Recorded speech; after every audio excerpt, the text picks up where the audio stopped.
اور اس کی مدد سے، اور یہ میں بتاتا چلوں کہ نہ صرف کہ یہ ٹیکنالوجیکلی یعنی تکنیکی اعتبار سے بہت ایڈوانس چیز ہے، بلکہ اس پہ جو ایپیڈیمیولوجی کے تمام اصول اور قوانین اور طریقے ہیں اس کا استعمال کیا گیا، اور اس سے فائدہ یہ ہوگا کہ وہ تمام جگہیں جہاں سے پھیلاؤ زیادہ ہو رہا ہے وہ جگہوں کا تعین ہو جائے گا، اور انتظامیہ کو آسان ہو جائے گا کہ وہ ان جگہوں میں جو ریسٹرکشنز ہیں، جو رکاوٹیں یا بندشیں ہیں وہاں زیادہ کرنے کی ضرورت ہے تو وہ اس کو استعمال کر کے وہاں جسے کہتے ہیں ٹارگیٹڈ لاک ڈاؤنز یا اسمارٹ لاک ڈاؤنز جو ہیں وہ کرنے پائیں گے، اور اس سے فائدہ یہ ہوگا کہ آپ بیماری کے پھیلاؤ کو بھی روکنے میں قابل ہو سکیں گے، اور اس کے علاوہ جو باقی سارا شہر ہے یا بیشتر شہر ہے اس کا کاروبار زندگی اپنی جگہ چلنے کے قابل رہے گا۔ جی تھینک یو۔ اچھا جی، میں یہ چاہوں گا اب آخر میں ختم کرنے سے پہلے کہ عثمان ڈار جنہوں نے یہ پوری ٹائیگر فورس کو اوورسی کر رہے ہیں، جس طرح ہاشم نے کہا اس کا بہت بڑا رول ہے۔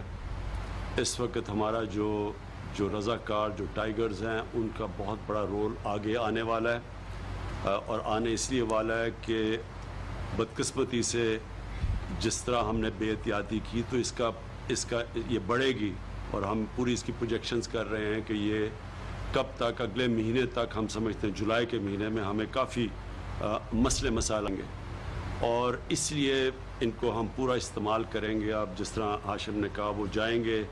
جا کے ہر ایریاز میں وہ رپورٹس دیں گے۔ اب موبائل فون کی وجہ سے ہمارے پاس پورا ڈیٹا آتا جائے گا، انفارمیشن آتی جائے گی، اور اس کے اوپر ہم پھر پورا ایکٹ کریں گے۔ کتنا حالات بگڑتے ہیں، میری آخری بات ہے کہ کتنے حالات بگڑتے ہیں